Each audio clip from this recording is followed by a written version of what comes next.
This is a podcast by the News Minute, and you are listening to South Central.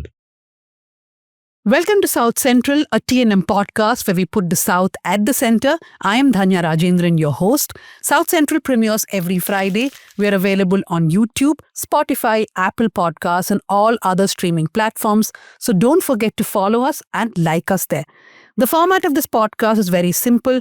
Our aim is that at the end of the week, every Friday, we keep you updated about the important headlines from South India. So first, we read out a few headlines and then we delve deep into two topics. This week, we look at the life, the complex legacy, and the undeniable impact of V.S. Achuthanandan. We'll also discuss the developments in the Dharmasthala case and the gag order issued by a court. Okay, so in the studio with me, again back after let me explain on the ground from Dharmasthala, is Pooja Prasanna, the reporting head of the News Minute. Hi Dhanya, it is so good to be back in the studio. But I think you will have to go back to Dharmasthala again pretty soon if the exhumation starts. Yeah. And joining us from Kerala is investigative journalist and co-host of the show, Leena Reghunath. Hi Dhanya. Okay, Pooja, let's go to the headlines. Tamil Nadu child assault caught on CCTV, but 10 days later, police still hunt for suspect in Tiruvallur. Now, 10 days ago, a 10-year-old girl was abducted and allegedly raped, and the survivor's mother says the case is not being taken seriously. She says she's alive, so they're giving excuses. The worst part is the entire thing is caught on camera, but they have no clue who has abducted her and what has happened to her. It's actually very chilling footage. Yeah. You can see that girl walking down a path and this man following her and then abducting her. So there have been protests going on, and because it is elections very soon, all the political parties too have been holding these protests, but they have no clue who the perpetrator is. Will disclose all truths. Ex-cop Sridhar offers to turn approver in the Sathankulam case. Yeah, so this is the case where Benix and Jairaj, father and son duo, were beaten to death by the Sathankulam police during the pandemic. Sridhar was the inspector of the Sathankulam station, and I'm really surprised he wants to turn approver. He's accused number one in the case because not only did he beat up Benix and Jairaj brutally inside the police station, he kept egging the other officers saying that teach him a lesson, teach him a lesson. And this is a man who now wants to turn approver. I'm sure he thinks legally that's better for him because around, I think, 10 bail petitions of his have been rejected by the court. And I really hope that They reject this petition and punish him. Yeah, he probably thinks it's a shortcut to get away. So yeah. Karnataka GST notices based on UPI transactions. Karnataka traders are on a warpath. Officials say that action is being taken as per law. Now, the officials who have been quoted, of course, off the record, say that before GST was rolled out in 2017, they did create awareness about what it actually will mean for traders. And if your transaction is more than 20 lakhs, you will end up paying tax. Now, the traders are saying that this is not working out for us and we will have to revert to going back to, cash transactions. No, but I think now the GST department has said that no matter if you're dealing with UPI, cash, whatever is the mode of money that you take, you still have to pay GST because GST is not on UPI payment. It just becomes easier for them to track it because there is UPI payment. Exactly. So I think the traders' version is that earlier it was not being tracked and we could not, I don't know how that argument will hold. We also get GST notices for almost every, even freelancer payment, everything. Yeah, I sometimes wonder how much money is wasted on the paper through which these notices are sent. Another headline from Karnataka. Karnataka BJP leaders to protest for Madiga reservation on August 1st. They have been protesting. They've been demanding that the Karnataka government implement internal reservation. This is based on the Supreme Court guidelines. This was about a year ago when CJI Chandrachud had given a ruling. Moving to Kerala, she is mine and mine alone. Atulya's husband says he beat her out of love. So Atulya was found dead on July 18th in Sharjah, and videos emerge of this husband looking like a raving lunatic. I don't have any other way to describe him. I mean, a lot of people were comparing him with, there is this villain in Kumbalangi Nights, right, which Fahad Fazil plays, like his eyes and his face and all that. Creepiness, right? Yeah. So he's just, basically the video shows him taking a chair, trying to beat her up and all that. And afterwards, when the media asked, he said a lot of problematic things that perhaps they were in a very a gaslighting relationship. But he also said that, oh, it was out of love that I kept beating her. But this out of love is a common line used, right, by many perpetrators. I control somebody out of love. I abuse somebody out of love because I get so angry. So I think this should open conversation. I think this is a movement where all of Sahib Reddy Wanga fans will unite, because this is the kind of thing that popular cinema has also been like, if you love her, maybe you can beat her. And he also uses this argument that she has also beaten me out of love. So, this was a mutual give and take relationship, or whatever. This sounds very, very disturbing. Tharoor won't be invited for party events in Trivandrum, Congress leader K. Muralidharan. Yeah, so, I mean, if Tharoor has to now decide to leave the Congress, I think it better be now. There's a lot of discussion that the BJP wants a by-election of the Lok Sabha before the Kerala elections happen. They don't want it simultaneously. If that's the case, then Tharoor has to step down. What I've been hearing is that Tharoor, there have been meetings with BJP leaders, but Tharoor has asked for a lot. And of course, he is also thinking back and forth, because it's not a great idea for him to go to the BJP per se. So there have been talks, but let's see. I keep going back to what happened to somebody like an SM Krishna, right?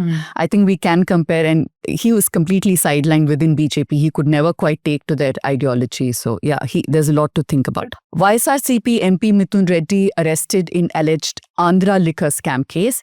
Along with several other party leaders and bureaucrats, he's been accused of misusing the party's liquor policy to replace popular liquor brands with lesser known brands in exchange for bribes. And the bribes, they say, amounts to 3,200 crores. Let's remember, this comes just after Jagan Mohan Reddy had promised prohibition in the state, face prohibition in Andhra. And one very important thing to note is that the first charge sheet of the case mentions Jagan Reddy as the person who received some of these kickbacks. So after Mithun Reddy's arrest, we can as well as expect that Jagan can be arrested at any time. Yeah. And considering that he put Naidu in jail, Naidu's government and police will not hesitate from arresting Jagan. Dhankar's resignation totally unexpected, more to it than meets the eye. Congress suddenly seems to be too fond of Dhankar. I mean, that is the problem with the Congress, right? Pick a side, take a position. So Dhankar has left. You question the BJP as to why this happened. But to say Dhankar behaved the same with the opposition and with the ruling party, I mean, dude, like, who's believing? Also, this whitewashing culture that we have, right? Indians have, we need to do away with it. Dhankar has one of the most problematic legacies, something I will be looking at in this week's Let Me Explain, right from when he was a governor to when he became VP. So yeah, there isn't much to praise there. That's it for this week, Dhanya. Okay, so before we go to the first discussion, I just want to tell everyone, I hope you have watched the Let Me Explain, which Pooja did from Dharmasthala on the ground. Pooja, Shivani Kava and Megha Mugundan had done that episode. After that episode, we have got an injunction order, not just us, around 338 people were taken to court. And there is an injunction against 8,842 links, which the Dharmasthala Dharmadhikari Virendra Hegde's brother Harshendra Kumar wanted to get removed, and the court has agreed to that. These injunctions are basically given to tell the media to completely stop reporting on an incident or a news event. But the point is, injunctions only tell the media to stop reporting defamatory things. And we here are confident that what we report is based on facts available to us. We do not exaggerate, we do not embellish, and therefore we will fight this out in the court. But I want to tell all of you that we need your help. Every week we show you this QR code and we ask you to become subscribers. I saw a long comment on actually LME saying that why is it 500 per month? Can't you reduce it? Some people ask us, can't you make it per article? All this is very difficult to sustain, and media houses across the world have experimented with all these models, which is why we tell you that try to take a monthly subscription of 500 rupees. It really helps to keep us going. And also, of course, pay our lawyers, make sure that we fight these cases. And in the weeks to come, we have some very, very interesting stories. So your subscription will also allow you to access these stories, read them, and thereby contribute to our journalism. This week, we mark the passing of a true political giant, a figure whose life intertwined with Kerala's modern history like few others, Velikagada Shankaran Achuthanandan, or as he was popularly known, VS. He was the last survivor among the 32 founders of the CPIM and truly the last of India's communist titans. We'll come to that title also. He was integral part of the Communist parties. At the age of 40, he became an opposition leader. He became a chief minister only at the age of 83. But his fighting spirit never dimmed. Even in his 90s, VS used to attend the assembly. He fought many cases, especially against corruption. He filed many PILs. He also took stances that were against his party. He never gave up causes even when the party did. Now, VS is not someone who led a life without faults. So we'll discuss all that, what VS meant for Kerala, what VS still means for Kerala, his political life, and of course, how he became this people's hero, especially from the 1990s and from the 2000s. So joining us is environmentalist Sridhar Radhakrishnan. He in fact wrote a very moving tribute for V.S. Achuthanandan. And I was thinking that it's really rare that when a politician dies, especially when a chief minister dies, that an environmentalist will write a tribute, because most of the time what we see are tussles between environmentalists, politicians, especially those who are in power, regarding the policies that they take, right? And also joining us is a senior journalist, Sreejan Balakrishnan, who's the Chief Coordinating Officer of Asianet News. Sreejan has worked with many organizations in Kerala, a very respected journalist, and he's of course someone who has covered V.S. Achuthanandan's life very closely. So I will come to you first, Sridhar. You wrote that tribute for V.S. and you called him someone with a green spirit. Can you explain to us, like all of us know about V.S., the life he led, how he was, first his mother died, then his father passed away, how he worked for a coir industry, and then slowly he became part of the struggles of the left. From CPI, he goes to CPIM. But I feel that one aspect of his life, which people outside Kerala may not be very aware of, was how rooted was he in the fights for environment in the state. See, my personal interactions with PS was very rooted on environmental causes. One of the earlier ones was the paddy and wetland protection, because when he was in the opposition, and this was before 2006, he had from, I think, the transition that one can see in VS from what people generally call a very crass politician, a politician from the grassroots. And I don't mean when grassroots are crass. It means that he had the usual very strong ground level leftists who are the worshippers, who are hard, who are, I mean, my uncle who was a very old, veteran journalist used to say that, if you want to really be a strong leftist, you have to be a chatambi. And a chatambi is like, you beat up people, you question people, you're very hard, all that we see. But the transition from a normal leftist thinking, ideologist, leader, to somebody who understood and who responded on the relation between ecology, environment, land, and the people, was something that perhaps happened from his great background that he has in Kuttanad, which is again a land which has taught a lot of people what ecology is, ecosystems are important, and agriculture.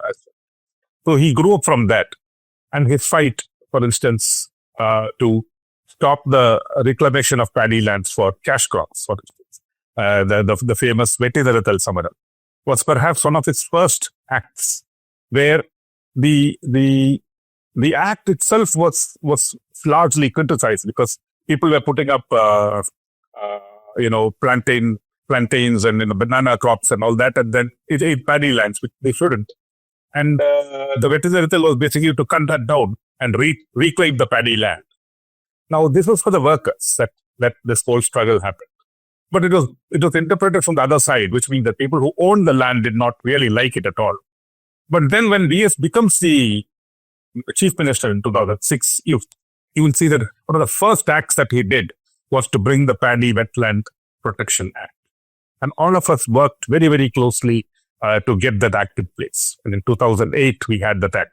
August, we passed that. even the passing of the act in the assembly was in that sense a revolution of the people and not actually even of the elected representatives. Why I'm saying that is, then finally the act came up in the parliament, in the assembly, and it was to be passed. And there were not many, supporters of the act, even within the government. VS called for a whip.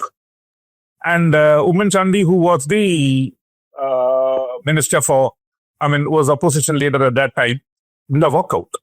And in the walkout speech, he actually said that if you did not do the whip, you would probably even lose the passing of the act. You won't be able to pass the act. And he said, if you had not done a whip, even 20 members of your ruling party, coalition would not have voted for this act. But the point is this, that till the act came because the people wanted, the farmers wanted, people who really were worried about food security and water wanted.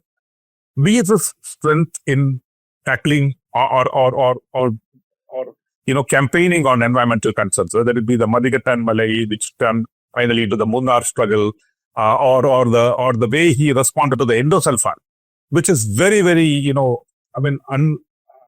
for us it was unbelievable because people like us had walked into almost all the leaders of that time to talk about endosulfan, and almost all the responses were very dramatic. They were feeling like, oh my God, this is happening in this country. Oh my, we are worried about it. But nobody lifted a finger to do anything about it. Almost nobody. But VS, the moment he came to know about this, the first thing that he did was, let me go there. And he actually went there, spent time with the people there, walked into homes, families, walked into schools, understood the issue, came back, and then he calls us up and then asks us, why did this happen? And we are explaining to him why it's happening. And then on that day, he walks into the assembly and gives us now very famous speech to stop the endosulfan. And on that day, Daudiyappa, who was the agriculture minister, who was not responding to this issue, who was trying to, give 100 reasons as to why the ban should not come. Unfortunately, Daudiyappa finally had to ban it in Kerala, or had to stop it in Kerala. So endosulfan was a classical thing, the Prachimanda struggles. In all these things, one stream of thinking that you'll see in him is that he, in spite of him not being educated, nor having that kind of a quote-unquote science background, he understood ecology, land, and the connect to the people in a very, very organic manner. And that is the feeling that we always got when we could talk to him. There are instances that I can talk about where he takes decisions founded on this, this principle. So I can give so many examples while he was the opposition leader, and even when he was the chief minister, when he could actually do things, whether it be the environmental policy of the state or the biodiversity policy. The way he appointed the biodiversity chairman, Dr. Vijay, itself is a story from the legends, kind of, because Dr. Vijay at that time was actually fighting the Adinapalli case. And the case was against the state government. And Achuthanandan VS was asking him to join in as the chairman of the biodiversity board. And Dr. Vijay actually told Achuthanandan, VS, that I'm fighting a case against the state. And VS said that doesn't matter. You can continue to fight, but I want you as a biodiversity board chairman. Today you would not get somebody, as soon as that happened, Umman Chandi appointed a biodiversity chairman who was a complete conformist, who would only say what Umman Chandi wanted to hear. But in this case, there are many instances when Dr. Vijay actually walks into VS's office and says, I don't agree with what you're doing. And then VS makes him sit down and then listens to him and says, okay, you are right, let me correct it. There are many, many instances of it. So in all these things, he was ready to learn. He was ready to go down to the ground and talk to the people and understand the issue. He was ready to talk to scientists and experts outside the system to get a grip of what this is about. And above all, he was ready to act on it, whatever be the consequences. So you can see him, stopping projects. The bad name that he has got is he was not pro-development. But then, if destruction of paddy lands, if destruction of rivers, if destruction of hills and mountains is development, then that is not the development that Kerala needs. And he realized that much before. Now we are understanding, we very clearly understand that for anybody to govern Kerala, whether it be the chief minister or the MLAs or the ministers, if they do not understand ecology, if they do not understand the nuances of the land, which is hydrology, topography, the flow of the water, the climate, and if you do not understand how people survive in this or face the brunt of, let's say, a climate change kind of event, they will not be able to run the state. And that's what we are learning from, let's say, last 50 years of government or 14 years of government, whether it be Numan Chaddi, whom incidentally environmentalists together collectively came and declared him, unfortunately, we had to declare him as one of the worst ministers that we had or the chief minister we had for the environment. He actually had a charge sheet against Numan Chaddi on the issue of environment. And then we are seeing 9 years of Pinarayi Vijayan, which was worse, in fact. I wouldn't have a problem coming out public on this. It was worse. He diluted the Paddy and Wetland Act that he has spotted. He went and, we have much more destruction of hills and mountains and rivers than ever, perhaps. So we are in a state, why are we lamenting talking about VS as the last titan or the last communist? Because in real terms, a communist is not just red. He or she is also green, strongly green. Because for the survival of the red or the survival of the proletarian, survival of the people, you need the green intact. You need the green as in good and integrity as possible. And that is something which we have understood. And that's what we all have our experiences with him. Yeah, so this comment of last titan, last red leaf, etc. has become a huge issue. I mean, I've been seeing comments, even Shivan Gutti, MLA, as you were pointing out, has put a status saying, this is not the last communist, more communist will come. So, and I've been seeing on even our stories, we had a obit by MG Radhakrishnan, which said the last of the titans. So they're saying it's not last of the titans, but this is just a corporate way of saying that with one communist, the movement itself is dying. I don't think that is the intention at all. It is to say that in a sea of communists, there would be a titan, right? And also, this is a person who was part of actually forming the party itself when they broke away from the CPI. But also, I think it's a reflection of what sort of a communist you are being right now. Instead of coming out and putting these Facebook posts, I think they do well to reflect on where they have kind of strayed from the ideology, where they kind of gave into pro-development, quote unquote. I use that very responsibly. But Dhanya, can we look at VS's contribution to land reforms? Because I think that is something that's had a bearing on the state itself, right? How he shifted the power from the landowners to the marginalized sections by organizing agricultural workers. Is that something we can take a deeper look at? And Sreejan, I also want to ask you about your interactions with VS. As a journalist, you have covered him politically for so many years, right? So actually, I have been reporting the CPM beat and as well as the government beat when VS was the chief minister. So, but I must say our personal interactions were very limited. Only few times that I have brief interactions with him. More than that, I interacted with him during news conferences when we were free to ask any questions, and he was happy to take questions and answer that. That is not the system that currently prevails here. We can ask any questions to him. Sometimes he may express his displeasure and all, but he will answer questions. He is happy to answer questions and all. So if I remember, I can list a few examples. One was the Facebook post of Suja Susanjot. I think you might have read that. Malayalam Mission Director Suja Susanjot. She wrote about VS visit to the Suryanelli girl, that victim of, I think Suryanelli case is an infamous case where a teenager student girl was raped by 39 people by captivating her for 40 days. So Suja wrote about VS visit to see that girl. Suja Susanjot was organizing the legal fight. So one day VS called her and told her that she wants to meet the girl. So Suja took the family to Kuttanad CPM area committee office where VS was visiting for a party affair. So there was in a closed room, he was conversing to them. And after the conversation, he was motivating them. He was motivating them for the legal fight. He was giving him all the courage and all. So when the meeting ended, VS took his black short bag. There was a small black bag he was always carrying. He took a bundle of notes. It was 1 lakh rupees. It was sometime 15 or 16 years ago. There was this 1 lakh rupees and we gave this money to her.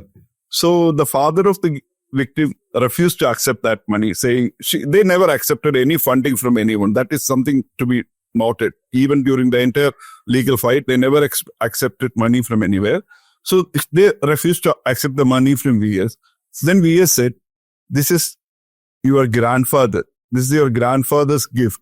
Please accept. And this is not the money I have sourced from any illegal sources. I have saved it from my pension. I have saved it from my MLA pension every month. And this is that money, my own money. Please accept. Then they had accepted. So this is actually the second meeting of VS with the father of that girl. So the entire case, if you remember, there was another revelation that came out during this, after his death. So you may remember the High Court verdict. The High Court bench of Justice Prasanna and Justice Abdul Ghaffur, they have acquitted all the predators of Surinelli case. So the verdict has very, very, very damaging observations about the character of the girl and all. So it was saying some consensual sex by a 12-year-old, something like that. So certainly it was an absurd verdict that was later nullified by the Supreme Court. So on the day when the verdict came, the girl's father, he was working in a post office as a postmaster. So this girl, entire family was broken. So this girl's father told his close friend that, so I have no way, I want to suicide. I want to suicide with the family. There is no way of going here. Even the High Court sees us like this. What is the point in reading? How will we live in this society? So the family decided to commit suicide.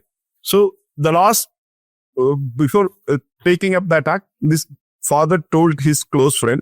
So this friend was a local CPM worker. So he didn't know what to do. Then he somehow collected the number. BS was the opposition leader there. So he somehow connected the land phone number of cantonment house. So and rang cantonment house and said, left a message that he wanted to speak to VS. Then the man at the other hand told him, call after an hour or so. He called. VS was on the line.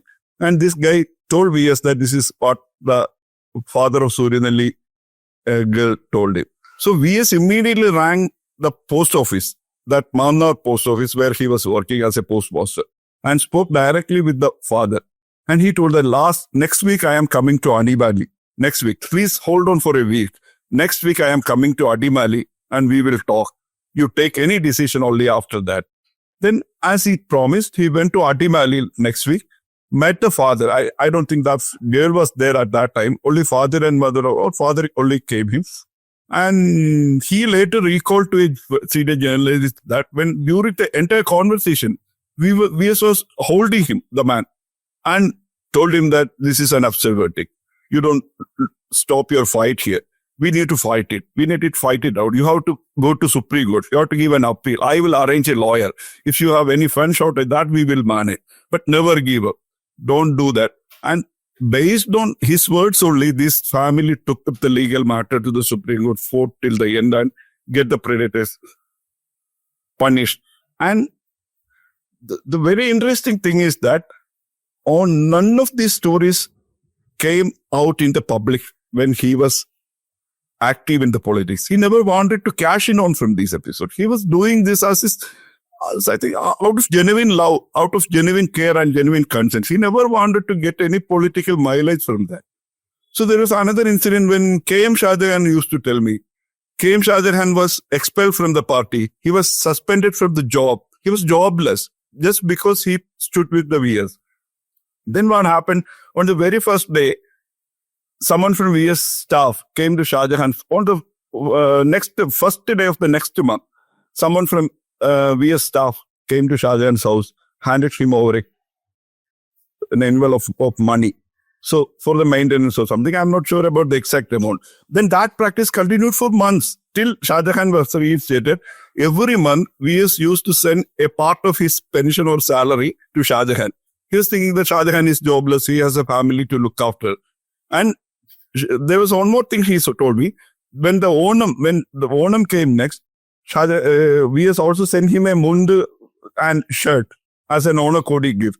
So that was a care that he has shown to the people, not only those who were close to him, but to all those who he felt his care was needed. There was this famous SFI strike in front of the secretariat. I think Sridhar may be remembering.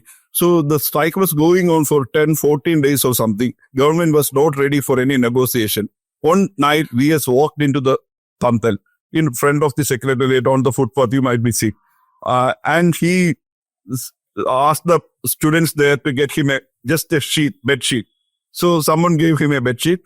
He asked the students to give space for him also. So there were 12 students they were on a hunger strike. In between the 12 students, they carved out a small space. VS put his bedsheet there and he started, unannounced, he started an indefinite hunger strike there. So the very next day, the government called them for negotiation. The strike was, so at that we saw when the Pempilai Varume strike was happening in Munnar also. VS walked into the strike. Then among that woman, that spectacle, that frame is still in my mind. A sea of women who were shouting, and in the center of that, VS is there, sitting on a chair, wrapping himself with all the blanket and all. So this happened, I think, after he was 90 or something. And the way that man has touched hearts, then that is, I don't know how I can describe that. And then there's another revelation that also came in the last day. The New Indian Express reported that the obit of V.S. Achuthanandan, and then when the main obit story, there was an interesting incident recalled by Anil. So that was like this. It happened in 1997-98 time. So then E.K. Nayanar was the chief minister. V.S. Achuthanandan was then the convener, LDF convener, I think. So Pinarayi Vijayan became the party secretary. It was his first years in the office. So Pinarayi Vijayan then hatched a plan to bring Muslim League also to the LDF fold. So he and Kunjalikutti had a discussion. So Kunjalikutti was also agreeable to the idea. So the only question was who will convince VS. Then Kunjalikutti figured out that Kutti Ahmed Kutti, former Muslim League minister, Kutti had a personal rapport with VS. So they assigned the task to Kutti Ahmed Kutti. So he was somehow favorite of VS. So one day Kutti Ahmed Kutti went to meet VS, and during the casual talk, Kutti conveyed this idea we had discussed, and we are interested. And VS heard him till the end, and then finally VS told him, see, if we both are here opposing each other and working here in the Kerala, we will continue like this for quite long time. Think about a weakened UDF. If you kill the UDF, if you kill the Congress, see who will benefit from that. Who will be the third player that is going to benefit? So it is not the time to do this. So that was his single reply. So you may remember it was in 1997 or 98 time when BJP was not a formidable force. Only the first week Vajpayee government was assuming power there, and that was also not stable. On that time, in that year, VS could foresee the danger of this Hindutva threat. If Congress is weakened, if UDF is weakened in Kerala, the Hindutva forces will take an upper hand. They will take a leverage out of that. They will replace them. So VS was of the opinion that let us fight this together as LDF and UDF. No communal forces should arise. So that idea was nipped in the bud. So that was the way he dealt with the things. And it happened in 2014 also. Somebody wrote a memoir last day in Madhurumi. So he was writing. So when it was after the TP Chandrasekharan murder and all.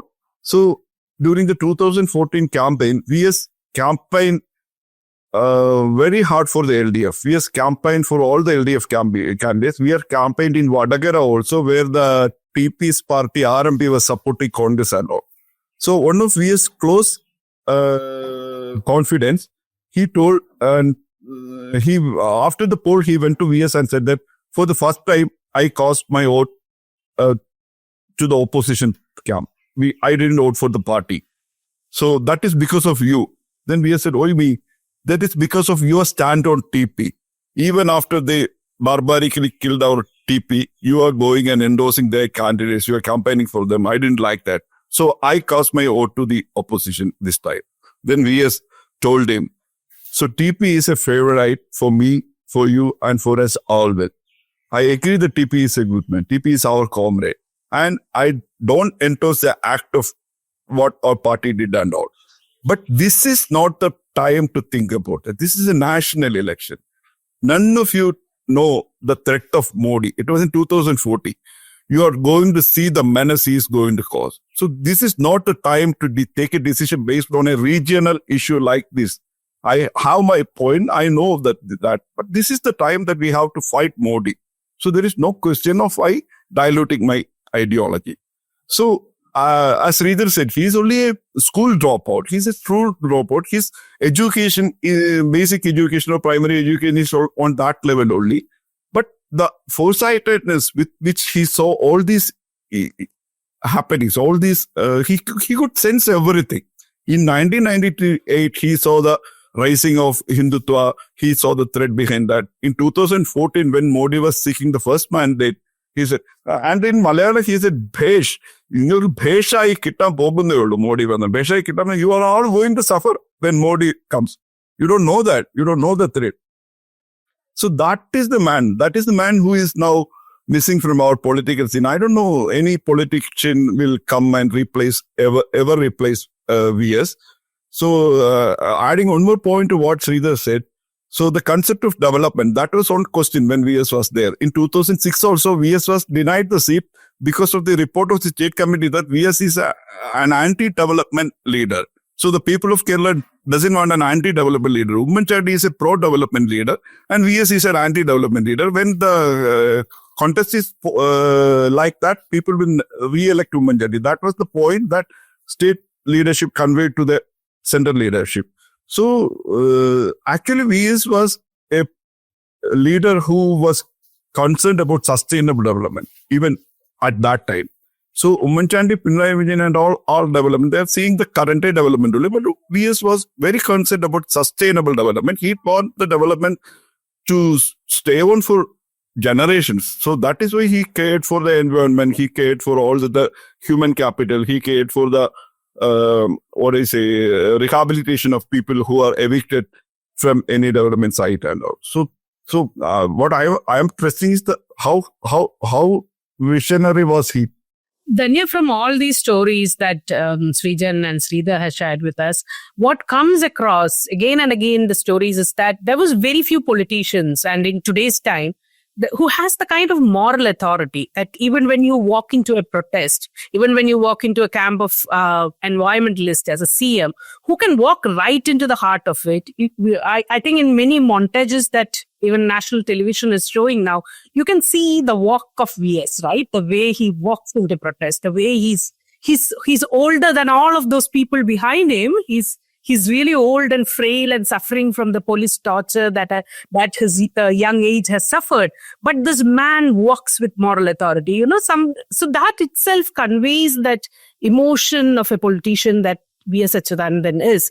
And I think it's a strong man of the Yechury camp. Now, why does left have a significant hold on how national politics conversations are framed, even with just 4 MPs in the Lok Sabha seat? It is because of the kind of politics that left ensues. We can all only, we are all in some sense, I think every Malayali ends up being some sense an admirer of politics, because in a democratic political setup, the left ideology cannot fully come out. That ideology is something that goes against the democratic setup itself, but into that setup, they have to frame a government and be in power and use power to forward things. And how does left then use that? How does the left go about winning elections and all of that? So Yechury, I think, had time and again said that if you want to be a politician, look at how VS does his politics, because the top rung of left, even though it calls itself a party of common people, is by people who are Brahmins, people who have gone to Harvard and who have been educated and who came from affluent families. We look at EMS, who led, Namboodiripad, who was for a long time the first left CM in India, right?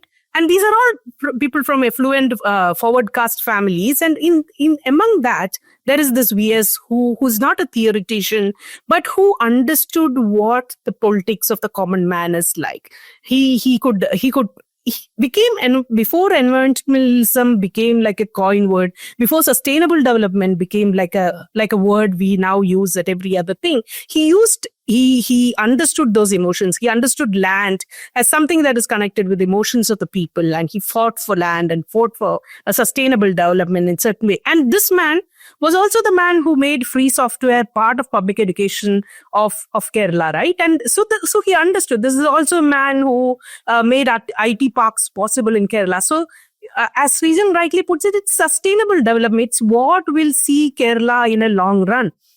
And to understand endoself and go against Gauri Amma as an agriculture leader, these are all instances that showed that, we didn't fear a contrarian to inside the party with outside the political leader, a rebel for a cause, a rebel with a cause. He would go and fight it. And I think another thing that if we remember the legacy of V.S. Achuthanandan is the way he speaks. He would call politicians Amul babies, and there are words that he coined while having political war inside the party, outside the party. The theatrics of politics, right? And V.S. Achuthanandan, I think, had his own mastery over that theatrics. The way he would attend a press conference, leave a dialogue, and Pinarayi Vijayan also in that way. So when people will ask, you are comparing a 2-time consecutive election winning CM. So the most successful communist leader, successful chief minister, communist leader, this is Pinarayi Vijayan. So, and you are calling V.S. Achuthanandan, who has been the longest serving opposition leader in Kerala, as the true communist. It's a different kind of communist. V.S. and I think it's also I don't think anymore in this current world there can be a communist politician like V.S. I think that is what people are crying, because they could keep the corporates completely out of their politics and still, go into the mass. But now people would question that pinch of not having development and certain corporates at your beck and call is not something maybe today's, I don't know how Sreejan would or you would react to that. I think that's not something a current politician or a future politician can do, strongly standing for people's protest and completely looking, setting aside the corporate wishes is not anymore, I don't think, left politics an effort to do, because electoral demands are such that you need some of those monies to also come in to counter the BJP's grand run, the way BJP had captured corporatization of politics. If you have to fight against it, those kind of idealisms have to slowly wither away, whether it will be possible for any other left leader of that sort to come back and do it. So there are a lot of things, and this is a man to whom party did not give party ticket when he wanted to be a CM, like how has been recalled here. And it is the people, the cadre, that then pushed the party to, have him as a CM then.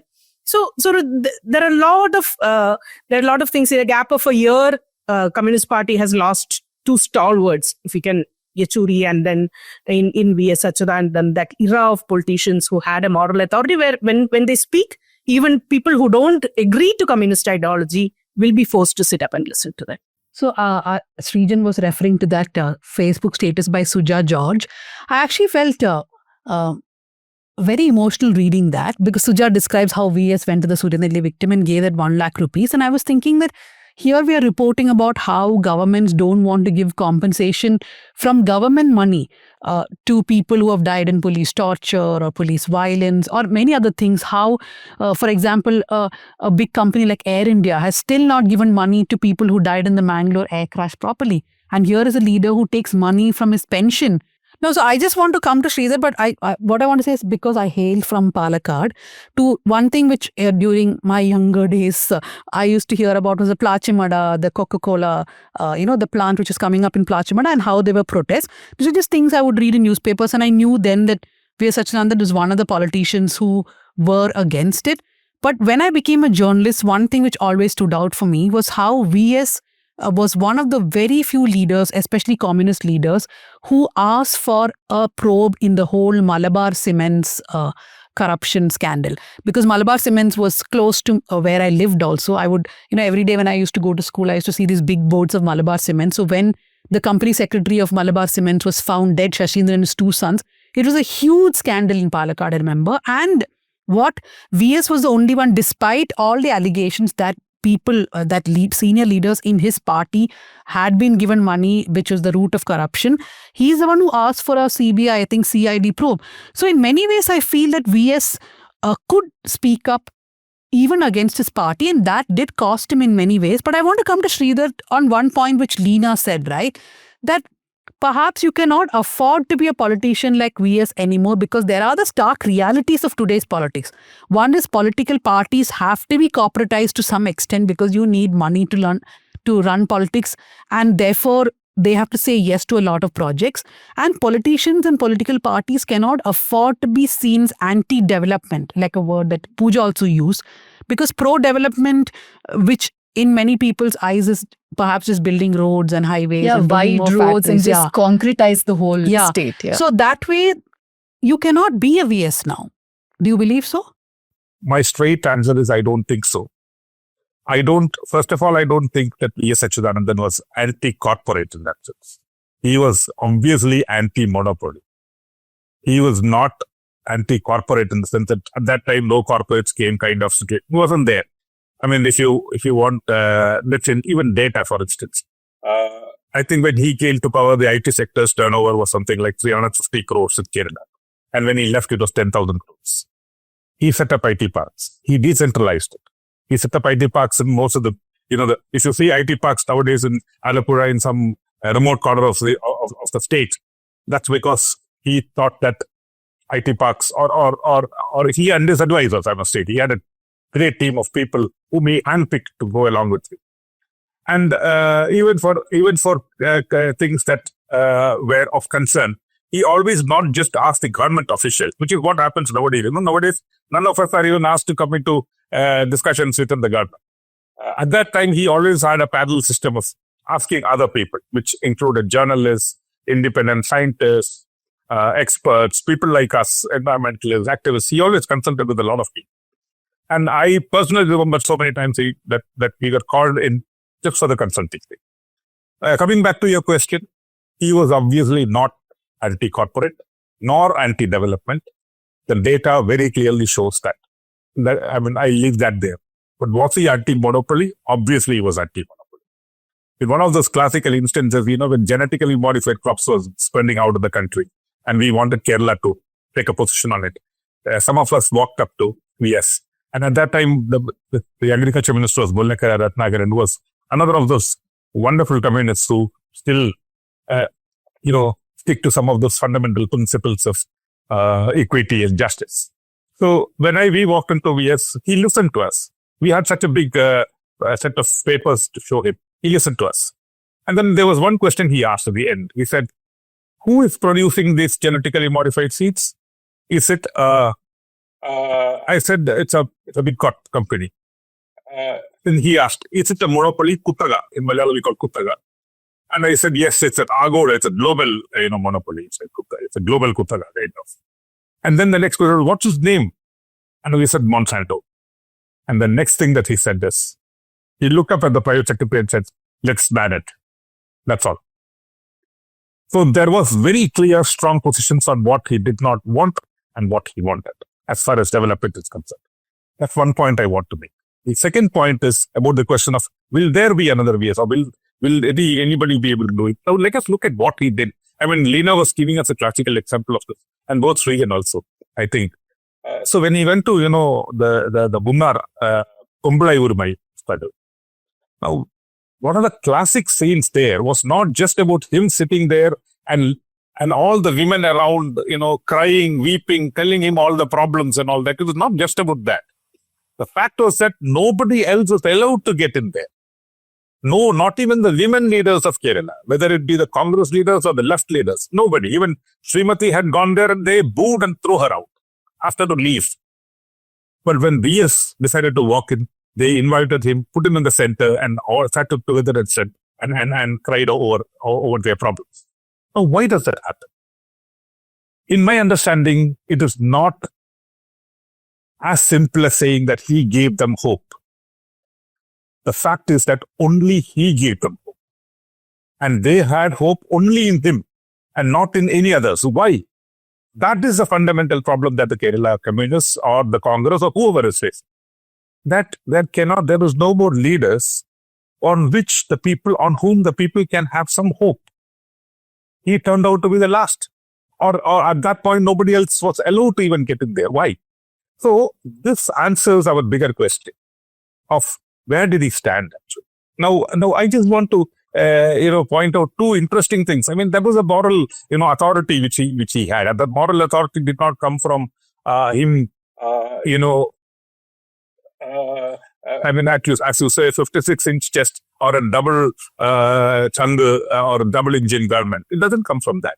It comes from core humanity, being very humane, being very clear about resources and who controls it.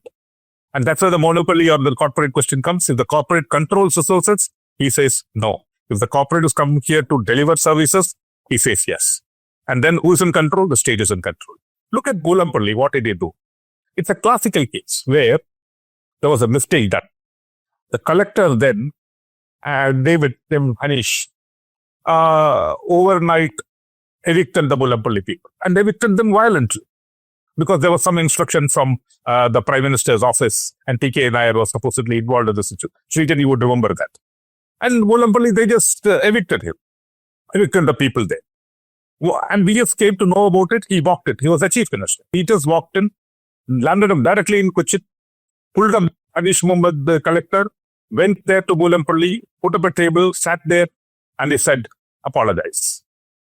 And he got Anish Muhammad to apologize.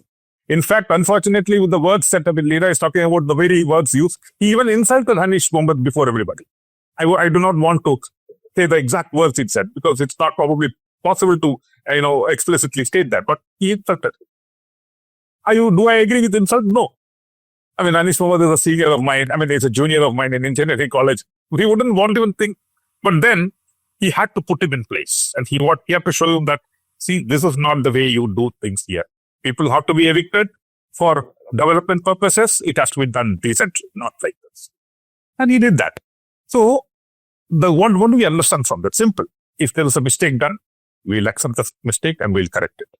Now, let me ask you, has there been any instance of a government after 9 years of Pinarayi and 5 years of Manchandi where he did a mistake? The whole system came and told them that it was a mistake. And then the people come up or the government comes up and says that, yes, we did a mistake. We're going to apologize. We will not repeat it. Have they ever said that? Their egos don't allow that. And the communists cannot have egos like this. Not even the socialist or Congress people can have egos. And they have to accept it. And people will accept that also. So it's not difficult to become a leader like this. It's just that you don't choose to become. You just want to be the hardliner, want to show that you're a strong man or whatever otherwise. Two examples which I want to bring here because it's extremely important is look at the Asha struggle. I'm always wondering if we even had a 5%, a little bit of his conscience, because he was largely unconscious and he was not responding anymore for the last few years, at least during the Asha struggle. It was a fag end of his life. Even if he had a little bit of understanding of what was happening, he would have gone there and stopped the fight, stopped this protest by getting the government to concede to their demands. Look at the national highway now. I've written very detailedly about it. You see, you are having a NX66, which everybody used, all of us used. And today, the same left government has joined hands with a Sabke Saath Sabke Vikas government. Janakiya Sarkar, double engine, has joined hands with the Sabke Saath Sabke Vikas BJP government to design a road which everybody used. And that 66 was for all of us. And completely made it exclusive. Now, the NH66, only those who drive cars and four-wheelers and, all those high-speed, long-distance people can go paying toll. And where are the rest of the state going? 80% of them are going to be relegated to the terribly done, badly done service roads, which crumble at any point of time where water flows into their heads. And we don't even have a parking space, nothing. Very bad service road. Why? in a communist state, and you call this communism. I'm sorry. And I'm again wanting to tell you that if VS was alive, and this is what the way he'll do, he would personally pull up each of these contractors and say, get it back. He would make sure, for instance, that he will not allow the NH to be an exclusive, elitist, only 20% kind of thing. It will be for all of us. That kind of, leader is missing. And will such a leadership come from any of the, sorry to say, but any of the Johnnies that are running the state now? If they can, if Shivankuti has that kind of, emotion, if MB Rajesh feels that, oh my God, I'm a communist, I have to, regain my communism or rebuild it, any of them can now stand up and take, or let's say the CPI leaders can now stand up and say that, no, the Asha struggle has to be stopped. We'll pay that. Or no, the national highway cannot be an exclusive highway. It was the people's highway. It will be the people's highway. Can they say that? If they can't say that, they better shut up when people like us are saying, or MG Radhakrishnan or whoever is saying that VS is the last of it. That's the point I'm trying. I can just imagine the reactions which will come to this, but I'll quickly wrap up with 2 points. Sreejan, we also have to look at how VS was standing against his party many times, right? I think one of you mentioned about KK Rama, who was the widow of TP Chandrasekharan, who was killed because he left the CPIM and he made a breakaway party. And when TP Chandrasekharan was murdered, VS went to visit KK Rama, held her hand, and that picture is something that she shared as soon as VS died, saying that this is the comrade who stood with her. So at many times, VS has gone against the party stand. In fact, to the extent that in 2006, they did not want him to stand for elections. How do you look at VS as a leader and VS as a party man, Sreejan? Well, VS actually is a staunch loyalist of the CPIM. So we may remember he is the founding member. And after 2000, there were several occasions when all his followers, all his confidants advised him to come out of CPIM and launch a new party or be part of the RMP that TP Chandrasekharan and friends launched and all. But VS never yielded to that demand. VS never took such a decision. He always wanted to remain with the party. He wanted to die as a CPIM cadre. So that was very clear on him. So the relationship between VS and party, my analysis of VS is that VS was a transforming leader. So for every decade, if we divide his life into decades, each decade was different for him. So from 1982 till the end of 1990s, VS was an omnipotent leader of the CPIM in Kerala. He was the sole leader. The entire party machinery was under his grip. During that period, he could eliminate so many tall leaders in Kerala. He was with such vigor. I think K.N. Ravindranath, M.M. Lawrence, B.B. Cherry, and all others were voted out of the state committee when he decided that they should not be in the leadership. So Pinarayi Vijayan was brought in and as the state secretary only because VS willed so. VS wanted a young leader to steer the party when we are into the new century in 2000. There should be he foresaw that also. So there will be new young people, more young comrades, and to attract youngsters, a young leader should be at the helm. So hence Pinarayi Vijayan was chosen as the leader. It was VS handpicked. So all that was done by him. Then what happened after 2000 is that Pinarayi Vijayan usurped the party. He tried to take the total control of the party. That is when VS and Pinarayi had a fight. So they both had a very bad equation, and Lavalin was on core reason. Essentially, Lavalin corruption scandal. VS firmly believed that there was corruption. So that I think till he became unconscious, he was convinced that there was corruption. Now, I was privy to several communications between VS and Prakash Karat. Actually, I am right. I wrote a piece for our online also. I had accessed around 80 letters that VS wrote to Prakash Karat during the entire 5 years as CM. All those secret letters. So in all those letters, he was pointing out each and every act of corruption or some perceived corruption or some some mysterious decisions taken by the government. So when you go through those letters, what amazed me was the clarity with which those letters were written, and he backed up every claim with facts. There were hell lot of facts. So I know when I wrote that letter, when I wrote that article, I wrote like this. There was a fact-checking division working with him always.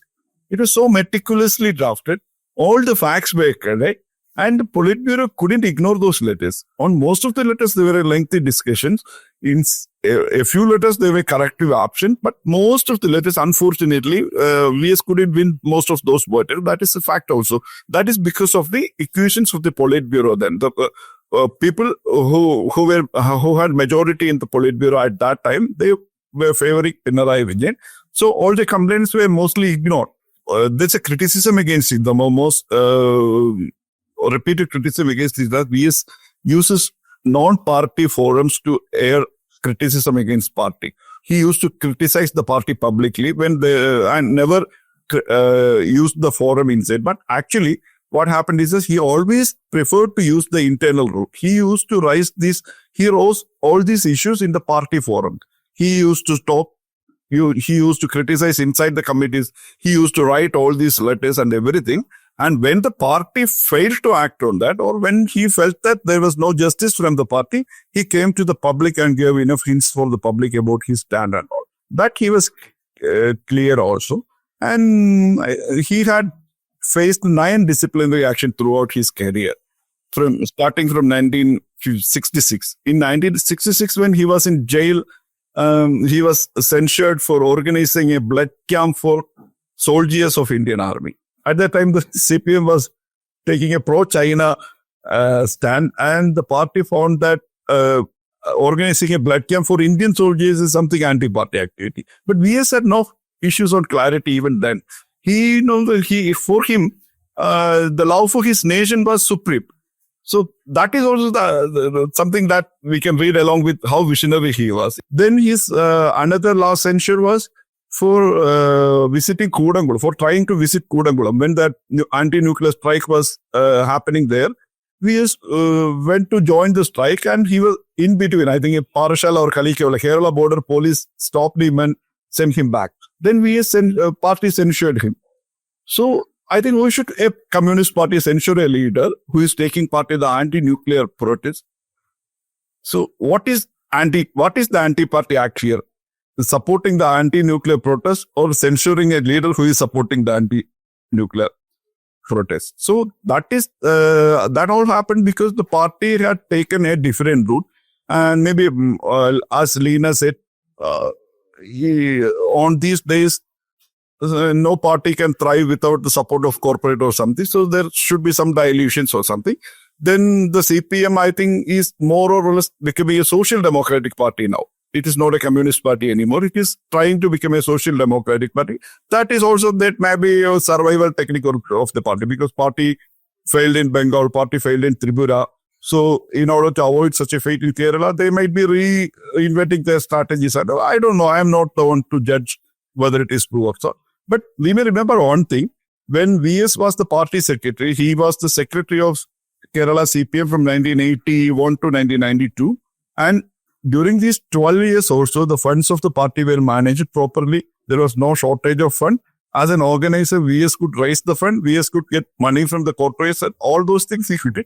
But all those money were accounted. Everyone was happy. There was no siphoning of the mud funds or nothing like that. Yeah, what strikes me when you were talking is that imagine a leader getting 9 disciplinary notices and still the party cannot obviously throw him out because he's so important to what the party stands for and in public perception, right? And perhaps, Dhanya, right now is when CPIM in Kerala needs a voice like him, where there is centralization of power more and more. You need a contrarian voice within the party who is a conscience keeper as well, you know, sticking to what the party's ideals are. Leena, I want to just come to you now. While reading a lot of the orbits also mentioned Gauri Amma and how VS was also part of that whole strategy which made sure that Gauri Amma did not become a chief chief minister that she was ousted. You have written a long profile on Gauri Amma. When you read these obits which mention VS's role in what happened to Gauri Amma in the party, what are your thoughts? So there are a lot of common things between Gauri Amma and VS, both from Irava community, both from Alapura, both found by Krishna Pilla to work in the party. But both are different kind of communist leaders. Now, Gauri Amma as a communist leader, back then when she was not given the chief ministership, what the whole of Communist Party cadre believed is that she was not a true communist. Well, she was cut of the same cloth. I think today we would wrap Pinarayi Vijayan in, because Gauri Amma had a kind of pro-corporatized stand to take, that, that Kerala in its path to development should not be increasingly an agrarian conscious community, but move towards giving jobs. And in the pursuit of giving jobs, there is a certain kind of leniency in its stand that Communist Party need to take, was Gauri Amma's core belief, is what I understood. But Gauri Amma has always reiterated that the biggest obstacle for her to become chief minister was she put the primary blame on EMS and then on Nayanar. But it is in testimonies and the stories that we have heard from inside sources that we often hear, it was V.S. Achuthanandan, being from her state and being from her community, who could have forwarded her ambition for a chief ministership or her stance and could have supported her. But when it came for a time to support her, VS wasn't too keen. VS went the other way.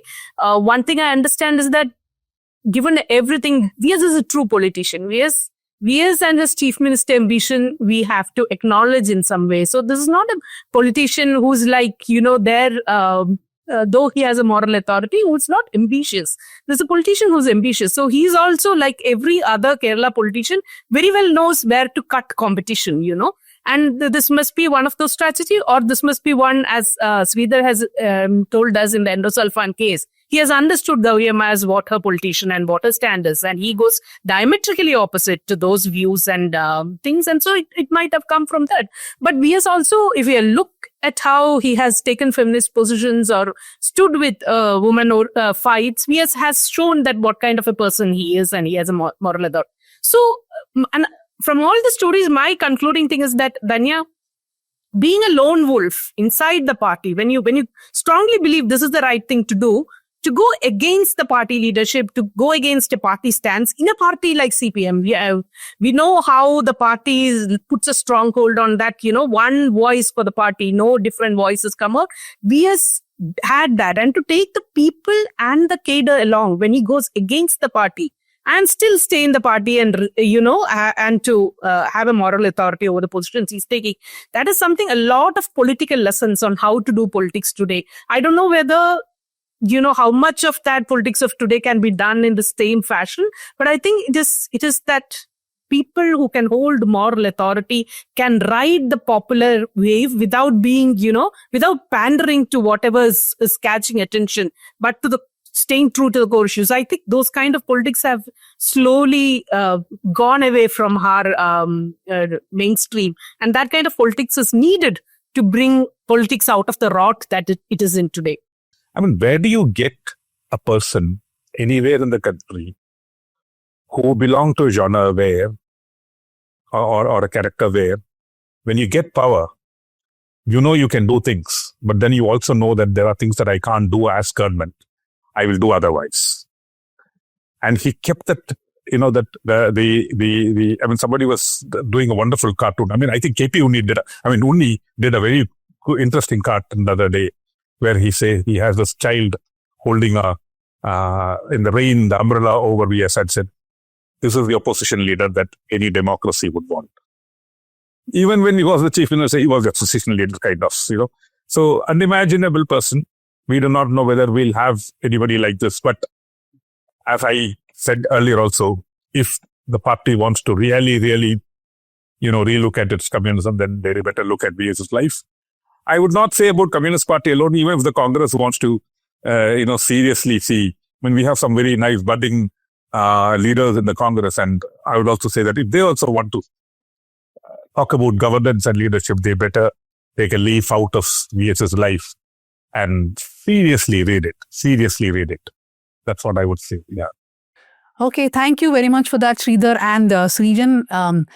Okay, so that was a long discussion, but then you can't have a shorter discussion on a politician who lived for 101 years and who, Such a rich career. Yeah, Yeah. who, like I said, his life is intertwined with Kerala's history itself, pre and post independence.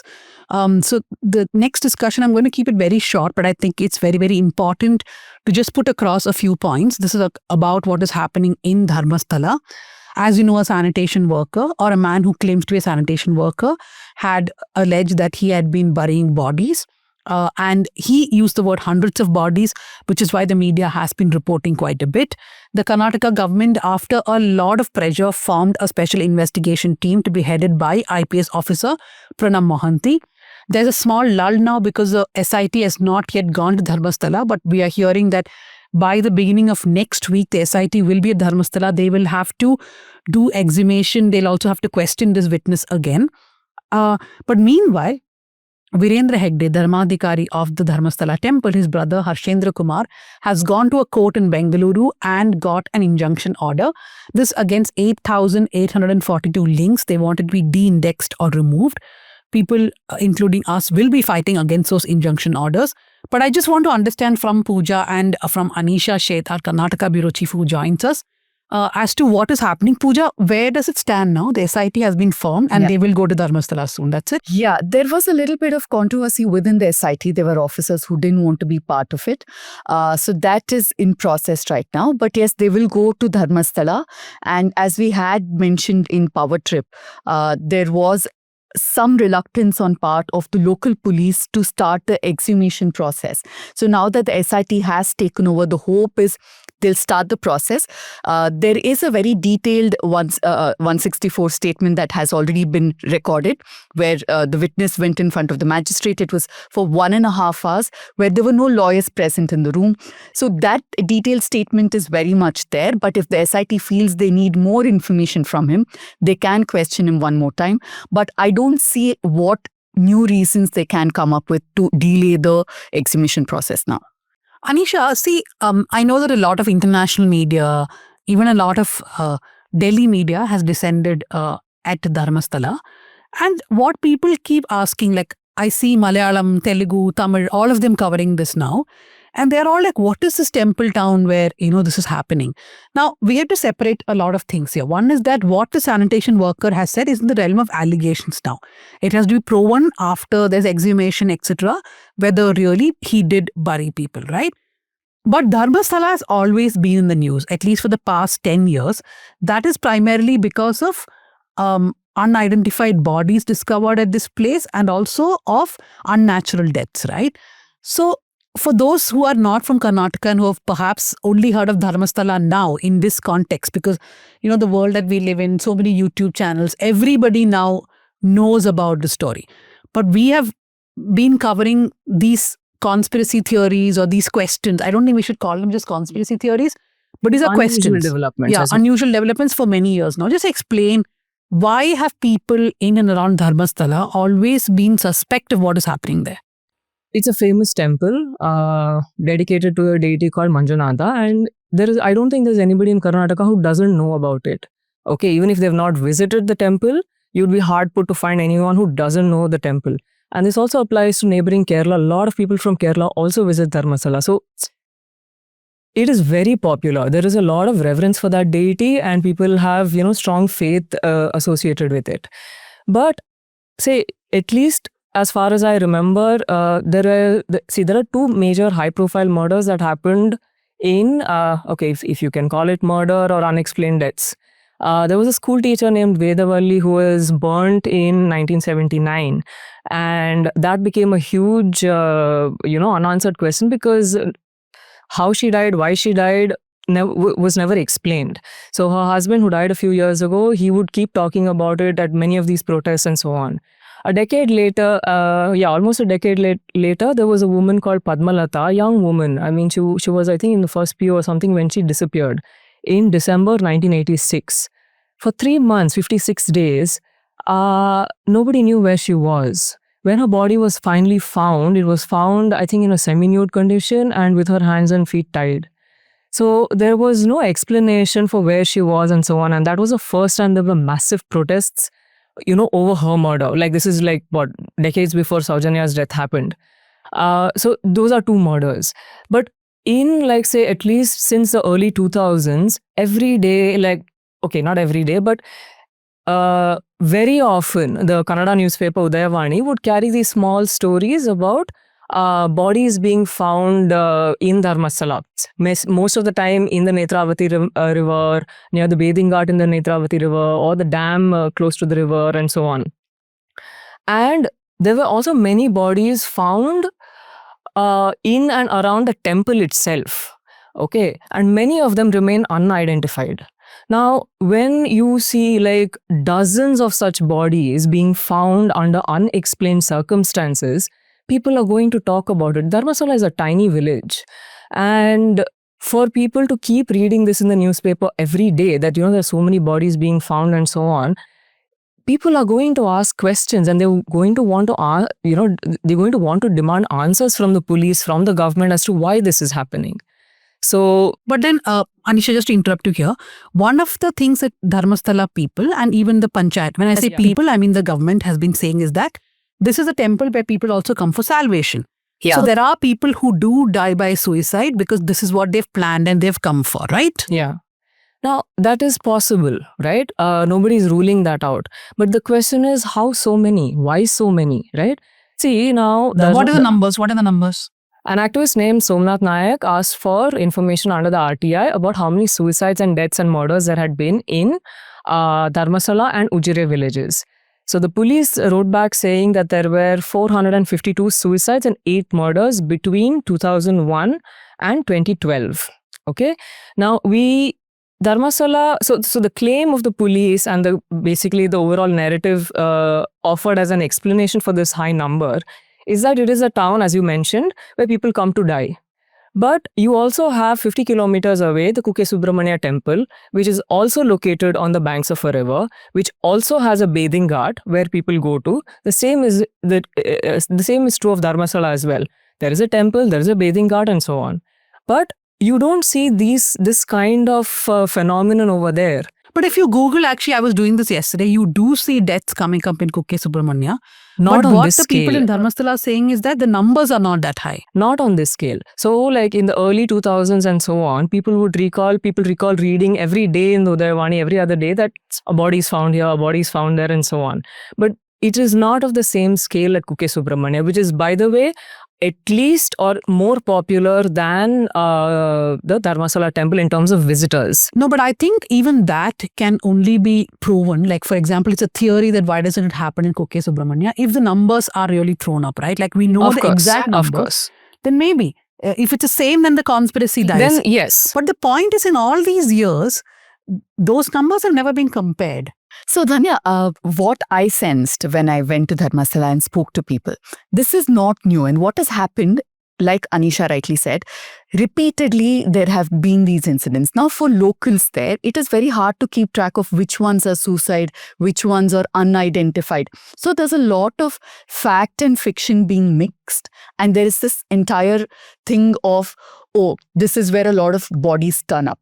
But this is where I want to hold the government responsible. As early as 1993, in the Assembly of Karnataka, this was discussed. The role of police and how they've been handling these cases has come up from the time of Ramakrishna Hegde. We've had 30 years after that. And all of them point to how the police operate. There is a lot of ambiguity. There is a lot of mystery. And when people ask questions, there's a lot of high-handedness. And I think that's why even the locals now feel enough is enough. We need answers. And that's why when a man comes, a mysterious man, they don't even know who he is. And he says, I've actually buried so many bodies. It's difficult for us sitting elsewhere to believe hundreds of bodies. But the locals say it is very possible. So I think now the government needs to show transparency first thing. No, it's very surprising, right? Can I just bring in another point here? In 2016, when V.S. Ugrappa went to Mangalore as part of his report and the committee that he headed on sexual violence, he was appointed by the government. So then also activists told him, quoting this very RTI data, that this was happening.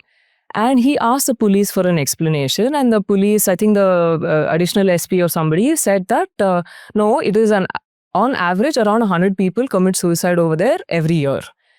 And he pointed out, why does this not happen elsewhere? And they said they had no answer for that. But if you look at the numbers, it is actually between 30 and 50 every year.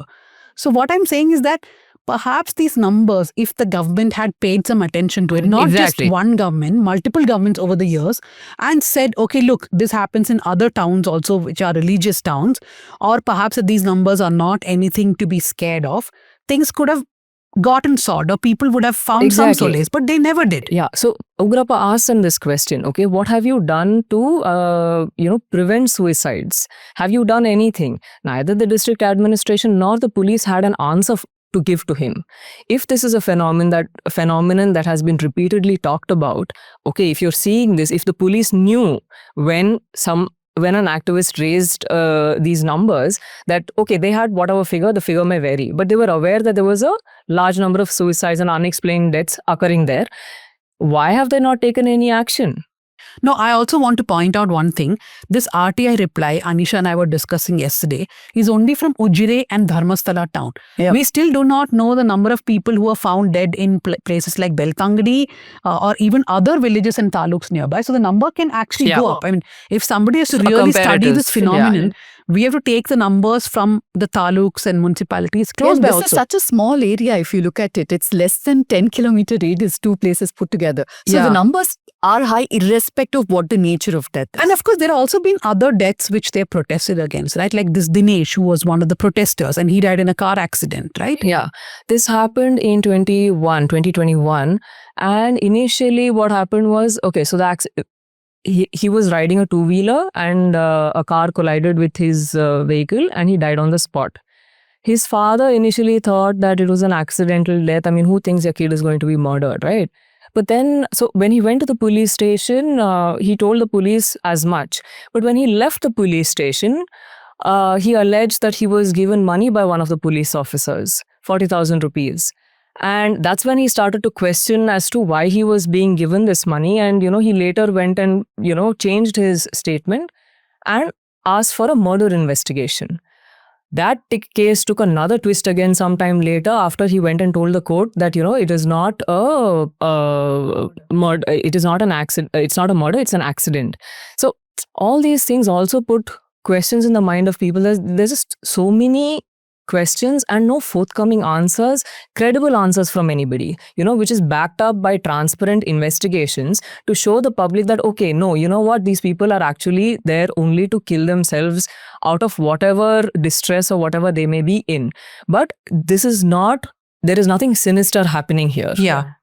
Yeah, a point that I wanted to put across is that when there is a large number of such kind of deaths being reported, whether we take a suicide point somewhere, what we do is put extra cautionary mechanisms so that this doesn't happen. I think the local administration and the temple has sort of a moral position that they should have taken. In this age where CCTV cameras is most often, couldn't they at least have to show that their hands are clean, that these are people, or at least to as a precautionary measure to stop people who are going to suicide or kill themselves in the name of moksha or whatever.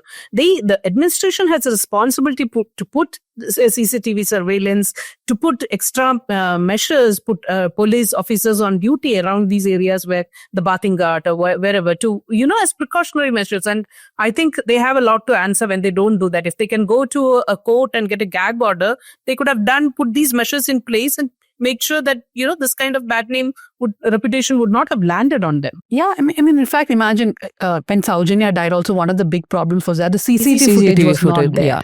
Yeah. No, like if you look at the 2 or 3 murders that you talked about, that can happen in every city or every town, right? But the fact is that people of that area feel there is something sinister because explanations are not given. Now, because Leena mentioned the gag order, we have to talk about not just this gag order, but the fact that Bengaluru courts have a penchant of giving these gag orders, and they give something called an ex parte injunction. For those who are not aware of that term, basically if Pooja wants a gag order on me, she goes to court and files a case against me. The normal procedure is that the court would give me a notice and I am allowed to come and explain. But in Karnataka, they always ask for ex parte injunction, which is Pooja will say, don't ask my explanation. The court also will not ask. They will first gag me, then ask me for an explanation. Look at some of the people who've taken gag orders, assuming that there are pornographic videos of you. they have gone and secured orders. 3 ministers, 5 ministers. No. The number is not 3 or 5. There are No, I'm tens. saying the ministers only. The tens of them. So, for those wondering what Pooja is talking about, most Karnataka politicians have CDs on them, right? So, they just go to court and take an injunction saying that my CD is going to come, nobody should telecast it. That is how Prajwal Revanna got away with the rape CD for a long time, or the alleged rape CD, because he already took an injunction. So, nobody's going to sit and waste time watching some politicians' sexual escapades. Nobody watched Prajwal Revanna's tape properly when it came. Only much later, during the election, people understood that this was not just sex escapade, but these were tapes or CDs of rape itself. In fact, we have done a very detailed story about how the local courts in Bengaluru keep giving injunctions. The Hindu, for example, a newspaper which is headquartered in Chennai, had no injunction orders against it in Chennai in the year 2023, but it had 80 cases against it in Bengaluru. The number is almost the same for every year. The BJP, of course, is way ahead of the Congress and the JDS, but it's not like the Congress and the JDS are not taking. But I must point, the Congress leaders, a large chunk of them who have gone to court are the ones who came from BJP, and the Congress guys who went to BJP also too. So what I'm trying to say is there's a lot of dirty politics that does happen, and the courts are complying with them, with the politicians in giving these gag orders. See, it is not even politicians. Now, the problem that we pointed out in the story is that this whole habit starts with politicians. I think Rajesh Chandrasekhar was one of the first people to get ex parte injunction on a story against him. Then Tejasvi Surya uses it, and a lot of other politicians decided, hey, ex parte injunction is a good way to stop anything against me to be published, printed, whatever. Then slowly, individuals, corporates, there is a case where somebody went to court saying that the word Kundapura should not be used while talking about this woman called Chaitra Kundapura, who was part of the BJP. She was arrested because she did a whole examination scam. Some random person goes to court and says, using the word Kundapura. Now, her name is Kundapura. What can we do about it? Okay, so for people who don't know, Kundapura is the name of a town. How can you avoid mentioning the name of a town? In fact, with the gag order, latest gag order over this whole Dharmasthala thing, I've seen news headlines which say the village that cannot be named. Like Harry Potter. Yeah. Yeah. So, I mean, it's gone to that ridiculous level because a lot of people here have a practice of taking on the name of the town that they're from. And as a part of their name. There was one particular case in which a teenager had died by suicide, and the mother had been alleging that the college had harassed him. There was a gag order on the mother from talking to the media. What all will you give gag orders for? And multiple times we've actually tried to approach court, but the legal opinion that we were getting in this case is that we have to have many more media houses, and 1 or 2 newspapers were ready to join us, but we couldn't find a proper case that we could then highlight to the court. In this, of course, we will, in the Dharmasthala case. But the point is, this week, in fact, my email, normally by evening, the lawyers will send us the emails about what are the injunctions that we got and what happened in court. So 7 to 9, my email is full of updates from lawyers. Yeah. This week, we've got 3 injunction orders. One is the Dharmasthala one, which came like a shoebox. It was this big. And then one from this BJP leader come actor called Jaggesh. Some story about some fan fights long ago, wants that removed.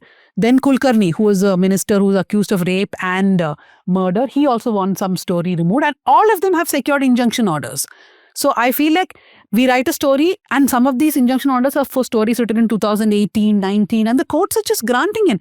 I really hope the Karnataka High Court is paying attention and puts a stop to this, because it has become really ridiculous and it has become very difficult to work in these circumstances. And that's also one of the main reasons that large media houses cite, why are you not covering a story as, Kannada media was one of the last to pick it up, ironically, the Dharmasthala issue. And one of the reasons they give is, we can't fight more cases in court. Now, that could be an excuse. But hello, that could be all an excuse. The Kannada media, which did not cover the story at all, have also got gag order. No, I agree. So they may have as well as covered it and then gotten a gag order. Now they have a gag order without covering it. But the courts are giving an excuse too, right? No, so this order I would like to point out, like I was going through the list, right? You have every Tom, Dick and Harry under the sun, individuals, that is one thing. Random YouTubers, Instagrammers, everybody. But you also have mainstream media houses, including the ones who did not cover the story.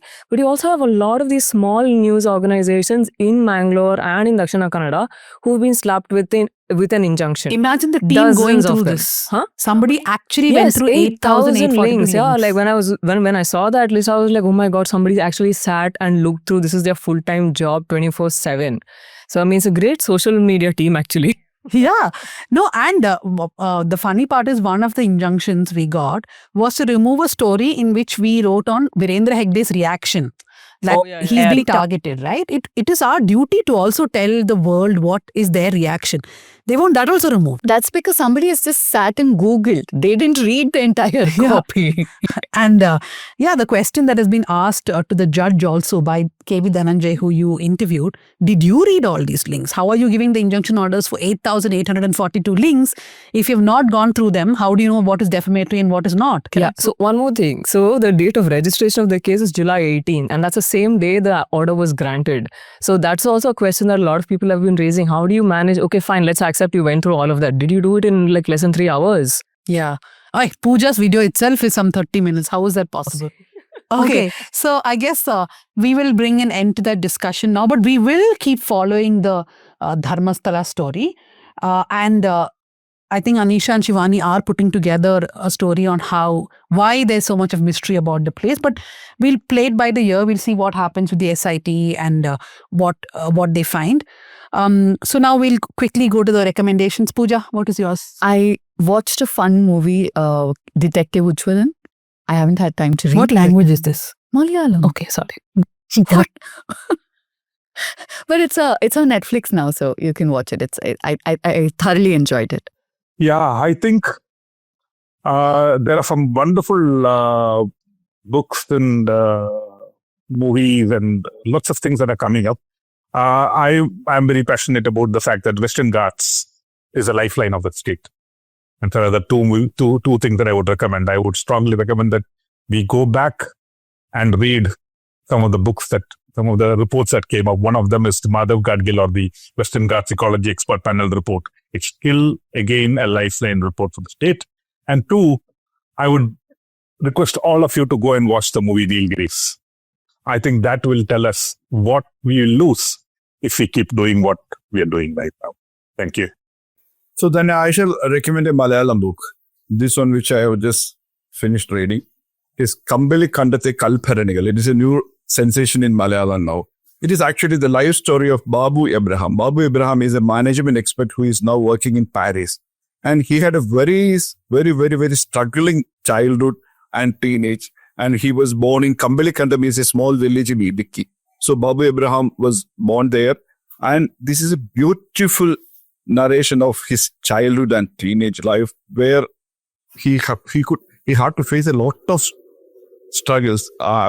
We don't know how a person with so much hurdles could break all of them and climb the ladders to become one of the very leading management expert globally. And he's now in Paris. And this one, I think this is I am having the 7th edition of this book. This book last week it is into 12th or 13th edition. People are buying this like anything. It's getting hugely popular. It's a recent book. Kambali Kandate Kalparanika. Leena, what is your recommendation? Well, I want to recommend a couple of books for people who know or who want to understand the old communist stories and what they had to live to establish the parties. There is a Ende Atmagada, I think, AKG's biography, but none of these books are available in English. I think and Krishna Pillai's biography too. But for English readers, I wanted to recommend this New York Times piece. I'm a genocide scholar, and I know it when I read an article that has caused a lot of discussions in the media world about how international publications are trying to whitewash the genocide that is happening in Palestine. Okay, so my recommendation would be Queen Sono. I don't know if it is still on Netflix, but it was on Netflix. So it's about a South African spy. Now, all of us only know 007 and his Aston Martins and fancy gadgets and all. So Queen Sono is a South African spy who rides a bike to work to her secret, whatever, intelligence headquarters and so on. But it also has a lot to do with politics and colonialism and the legacy of colonialism in Africa and things like that. And it has great music. So yeah, and one more recommendation. It's a book called In an Antique Land by Amitav Ghosh. I don't know, maybe if I recommended this before, but yeah, it is about it comes to actually Mangalore and its trade links with West Africa and Dubai and so on. And I think it would be a good book for anybody interested in historical writing. Some of it is fictionalized because he also goes to North African villages, villages in the north of Egypt and so on. And it's a great book to read, damn fascinating on, why sugar is called mishri in Hindi. It comes from the word Masr, which is the Arabic word for Cairo and so on. And it is fascinating. So yeah, do give it a shot. Okay, so my book recommendation is Abhishek Chaudhary's Believer's Dilemma, Vajpayee and the Hindu Rights Path to Power, 1977-2008. The second book. It's a really good book with very good insight into Vajpayee and the rise to the right. But main reason I'm very happy to recommend this book is that the first citation in this book is Leena's Asim Anand article from the Caravan. In fact, the book talks about how what Asim Anand told Leena from that jail was also a turning point. So the first citation, Leena, is your article. Go buy that book, everybody. Buy the book, read the book, and also read Leena's article if you've not yet read. Yeah. So that's an end to South Central this week. Thank you to our producer Bhuvan Malik. If you are a subscriber of the News Minute, or if you've ever logged into one of our stories and given your email, you would have got an email from Bhuvan saying that we have started something called SOS. It's not that SOS, but it's called support. Kind of it is that SOS also. Yeah. It's support our shows. We have started a lot of video shows, including South Central, Let Me Explain, Watcherism, In Public Interest. But none of that is doable unless you contribute to that, because we are not at 007s with Aston Martins. We are more like those people going on the bikes to do the investigations. But even for that fuel, we need your help. So do become a part of SOS. Thank you, Bhuvan. Thank you to our production assistant, Ajay. Thank you to Sukanya Shaji, who will be listening to the episode, and Yana, who does our social media. Keep listening, keep watching, follow, and like us on all platforms.